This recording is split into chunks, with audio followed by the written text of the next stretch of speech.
मैं डॉक्टर कल्पना। तो जैसे हमने अपनी जब लास्ट शॉर्ट्स वीडियो डाली थी जिसमें हमने बात करी थी स्कैंटी ब्लीडिंग के बारे में, यानी कि अगर आपको मेंस्ट्रुअल साइकिल में बहुत ही कम ब्लीडिंग देखने को मिलती है तो उसके कॉजेज़ बहुत सारे हो सकते हैं, उसके कारण बहुत सारे हो सकते हैं। तो बहुत सारी लेडीज़ ने, बहुत सारी गर्ल्स ने उनकी कहना था कि मैम हमको भी कभी कभार स्कैंटी ब्लीडिंग देखने को मिलती है, या किसी को बहुत मोस्टली ऐसा ही देखने को मिलता है कि उनको पीरियड्स के दौरान, उनकी माहवारी के दौरान, मासिक धर्म के दौरान बहुत ही कम ब्लीडिंग देखने को मिलती है। तो इसके बहुत सारे कारण हो सकते हैं। तो उनका कहना ये है कि मैम हमको किस कारण से है, ये हमें कैसे पता लगेगा। तो उसके हम कुछ इसी वजह से मैंने ये फुल वीडियो में बना रही हूँ कि ताकि जो भी गर्ल्स वुमेन्स को ऐसी कोई भी प्रॉब्लम है तो वो इस चीज़ को समझ पाएँ कि किस वजह से उनको ऐसा हो सकता है, और उसको हमें इग्नोर नहीं करना चाहिए। उसको सही समय पे हमारा ट्रीट करना बहुत ज़रूरी हो जाता है। तो उसके बारे में ही हम बात करेंगे। तो हमने जैसे उसमें कंडीशन बताई थी कि उसमें जो हमारी मेंस्ट्रुअल साइकिल की जो ब्लीडिंग होती है वो बहुत लेस होती है। तो ऐसी जो कंडीशन होती है उसको हम बोलते हैं जब हमें मासिक धर्म के दौरान बहुत ही कम ब्लीडिंग, यानी कि जो हमारा मेंस्ट्रुअल फ्लो जो होता है, जो हमारी मेंस्ट्रुअल साइकिल की जो ब्लीडिंग होती है, मेंस्ट्रुअल ब्लीडिंग, उसको हमें बहुत कम मात्रा में देखने को मिलती है या तो बिल्कुल ही देखने को नहीं मिलती है।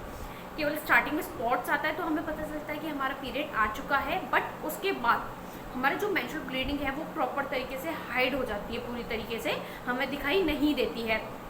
ये फिर कुछ कंडीशन ऐसी होती है जहाँ बहुत लेस ब्लीडिंग हमें दिखाई देती है, यानी कि हम कह सकते हैं व्हेन मेंस्ट्रुअल साइकिल।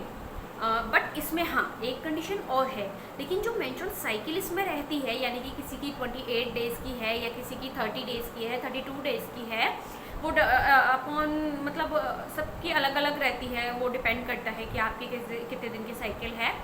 तो उसके अकॉर्डिंग अगर हम बात करें तो मेंस्ट्रुअल साइकिल जो है इसमें वो रेगुलर रहती है, उसमें मिसिंग नहीं होता है। मेंस्ट्रुअल साइकिल तो इसमें रेगुलर रहती है, बट जो मेंस्ट्रुअल फ्लो रहता है वो लेस रहता है, यानी कि जो मेंस्ट्रुअल ब्लीडिंग रहती है, ब्लड जो रहता है मेंस्ट्रुअल साइकिल का, वो बहुत ही कम मात्रा में, यानी कि बहुत लेस मात्रा में हमको दिखाई देता है। तो इस कंडीशन को हम क्या बोलेंगे, तो इस कंडीशन का नाम दिया है हाइपोमेनोरिया। हाइपो यानी कि कम मात्रा का, और मेनोरिया यानी कि हमारा मासिक धर्म। तो हाइपोमेनोरिया एक ऐसी कंडीशन है when menstrual cycle is regular but menstrual flow is so scanty. तो स्कैंटी का मतलब यानी कि कम मात्रा में दिखाई देना, यानी कि हम कंडीशन ऐसे दिखा सकते हैं। आपको व्यू के थ्रू भी हमने क्लियर करने की कोशिश करी है कि कुछ इस तरीके से, मतलब सम ड्रॉप्स ही हमको मेंस्ट्रुअल फ्लो जो है दिखाई देता है इसमें। ये जो आप व्यू के थ्रू क्लियर कर पा रहे होंगे, इसमें कुछ या तो बहुत ही हाइट मिलेगा हमको या फिर बहुत स्कैंटी मिलेगा, इसमें देखने को मिलता है हमें। अगर हम नॉर्मल फ्लो की बात करें कि नॉर्मल फ्लो कितना रहता है मेंस्ट्रुअल साइकिल के दौरान, जैसे कि कोई भी आम वुमेन है, गर्ल है, उसको अगर कोई भी पैथोलॉजी नहीं है, कोई भी ऐसी उसको दिक्कत नहीं है, तो उसमें मेंस्ट्रुअल फ्लो कितना रहता है। तो मेंस्ट्रुअल ब्लीडिंग का जो हमारा फ्लो रहता है मेंस्ट्रुअल साइकिल का, वो लगभग हमारा 35 टू 80 ml के अप्रॉक्स उसमें हमारा जो ब्लड है वो लॉस होता है एक बॉडी से, वुमेन की बॉडी से मेंस्ट्रुअल साइकिल के दौरान। तो अगर मैक्सिमम हाइपोमेनोरिया की कंडीशन हम उसको कब कह सकते हैं, हाइपोमेनोरिया की कंडीशन हम उसको तब बोल सकते हैं जब हमारा मेंस्ट्रुअल फ्लो लेस हमको लगभग 10 ml के अप्रॉक्स अगर मिलता है, या 10 ml से भी कम ही देखने को उसमें मिलता है हमें, तो वो कंडीशन को हम हाइपोमेनोरिया के नाम से बताएंगे कि उसमें बहुत ही हमें लेस ब्लीडिंग देखने को मिलती है। अप्रॉक्स 10 ml से ऊपर उसमें नहीं जाता है, उससे नीचे ही रहता है, अगर रहता भी है तो लेस उसमें 1 to 2 डेज़ की ब्लीडिंग हमें देखने को मिलती है। उससे ही हमें अंदाज़ा लगता है कि हमें हाइपोमेनोरिया की कंडीशन हो रही है। तो अब अगर हम बात करें, जैसे हमने बताया कि रेगुलर टाइम तो इसका रहता है साइकिल का, बट जो हमें ब्लीडिंग है वो बहुत ही कम देखने को मिलती है। तो इसके कारण क्या क्या हो सकते हैं, इसके कॉज क्या क्या हो सकते हैं। देखिए, जो मैंने अपनी लैंग्वेज मैं अपनी वीडियोस में जो रखती हूँ वो मैं ऐसे तरीके की लैंग्वेज यूज़ करती हूँ कि जिसको एक मेडिकल स्टूडेंट तो बहुत ही बेहतर तरीके से समझ सकता है, पढ़ भी सकते हैं, आप अपने नोट्स भी तैयार कर सकते हैं। बट एक नॉर्मल वुमेन जो है, एक नॉर्मल पर्सन कोई भी है, तो वो भी इस चीज़ को समझ पाए कि अगर उसको ऐसी कोई भी रिक्वायरमेंट है या ऐसी कोई भी कॉम्प्लिकेशन उसको हो रही है, तो एटलीस्ट वो उसको समझ के उसका ट्रीट कर सके, उसको डायग्नोज करवा सके, सही समय पे उसका बचाव कर सकती है। तो इसी के दौरान मैं आपको ये वीडियो बताऊँगी। तो अगर हम अब बात करें हाइपोमेनोरिया के कॉज के बारे में, तो हाइपोमेनोरिया के कॉज कौन कौन से हो सकते हैं, यानी कि हमें अगर मेंस्ट्रुअल फ्लो जो है बहुत कम दिखाई दे रहा है तो उसके कौन कौन से कारण हो सकते हैं, हमें कौन कौन सी दिक्कतों की वजह से ऐसा जो कंडीशन है वो फेस करने को मिलती है।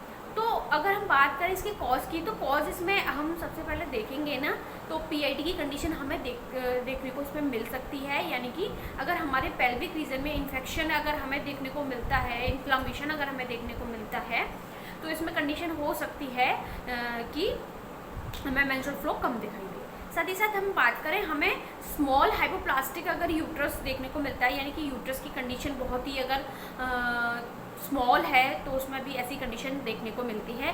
साथ ही हम बात करेंगे कि जो प्री मीनोपॉजल कंडीशन होती है, यानी कि मीनोपॉज हमने जैसे अपनी एक वीडियो बनाई थी मीनार के स्टार्टिंग में, अगर आपने देखी हो तो, अगर नहीं देखी हो तो प्लीज़ आप उस वीडियो को देख लीजिए, आप इस वीडियो को बेहतर तरीके से समझ पाएंगे। तो मीनार की जो हमने स्टेज बताई थी, मीनार के जब स्टेज स्टार्ट होता है उसके बाद से जो हमारा मासिक धर्म है, जहाँ हमारे पीरियड्स जो है वहाँ स्टॉप होते हैं, यानी मेंस्ट्रुअल साइकिल जो हमारी स्टॉप होती है जिस एज में, उसको हम मीनोपॉज बोलते हैं। यानी कि हमारा जब मासिक धर्म जो है वो स्टॉप होने वाला होता है, लगभग उसकी एज 50 के अप्रॉक्स रहती है, ये भी डिपेंड करता है, वुमेन टू वुमेन वेरी कर जाता है।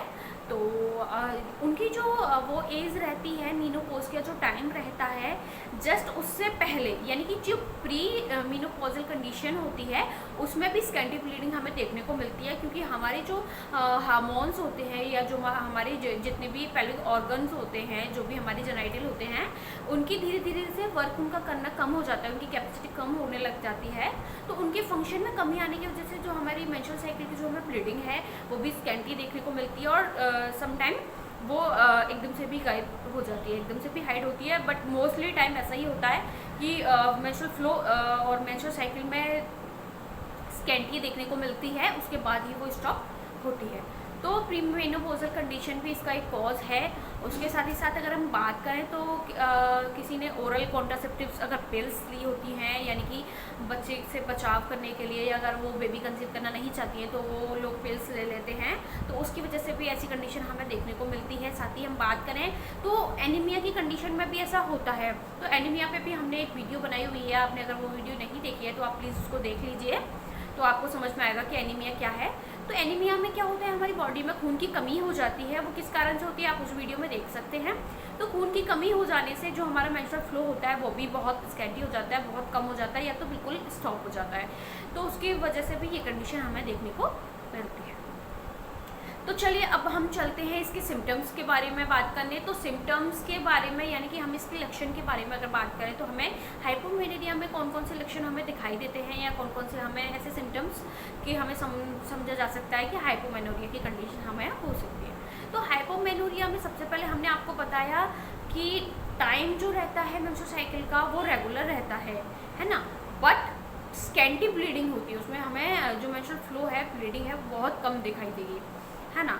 और हम साथ ही इसकी बात करें और लक्षण के बारे में, तो इसमें एब्डोमिनल पेन रहता है, यानी कि क्रैम्प्स जो रहते हैं हमारे वो इसमें रहते हैं, और ये लोअर एब्डोमेन पार्ट में मोस्टली इसमें पेन हमें जो है दिखाई देता है।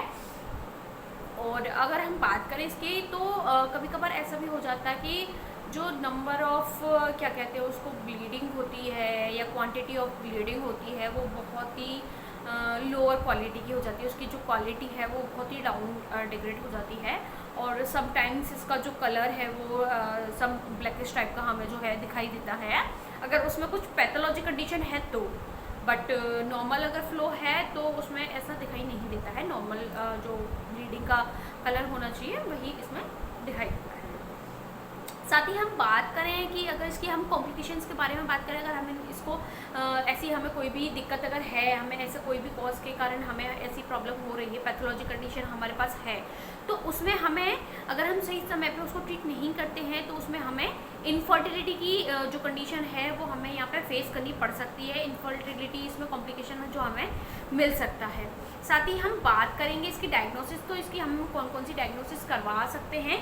तो इसमें हम इसमें हम करवा सकते हैं। सबसे पहले एनीमिया की कंडीशन जांच करने के लिए हम HB इसमें करवा सकते हैं। HB से हम अपनी पता लगा सकते हैं कि हमें हीमोग्लोबिन कितने पॉइंट है, जिससे हम आयरन की और उसके सप्लीमेंट्स लेके उसका डाइट बढ़ा के उसको मेंटेन कर सकते हैं। साथ ही इसमें USG करवा सकते हैं, तो अगर कुछ कोई भी पैथोलॉजी है तो उसमें हम पता लगा सकते हैं। उसके साथ ही साथ हम TFT भी करवा सकते हैं, यानी कि ट्यूबल फंक्शन टेस्ट। अगर हमारे ट्यूब्स में कोई कॉम्प्लिकेशंस है या कोई भी ओवेरी में है तो हम उसको पता लगा सकते हैं।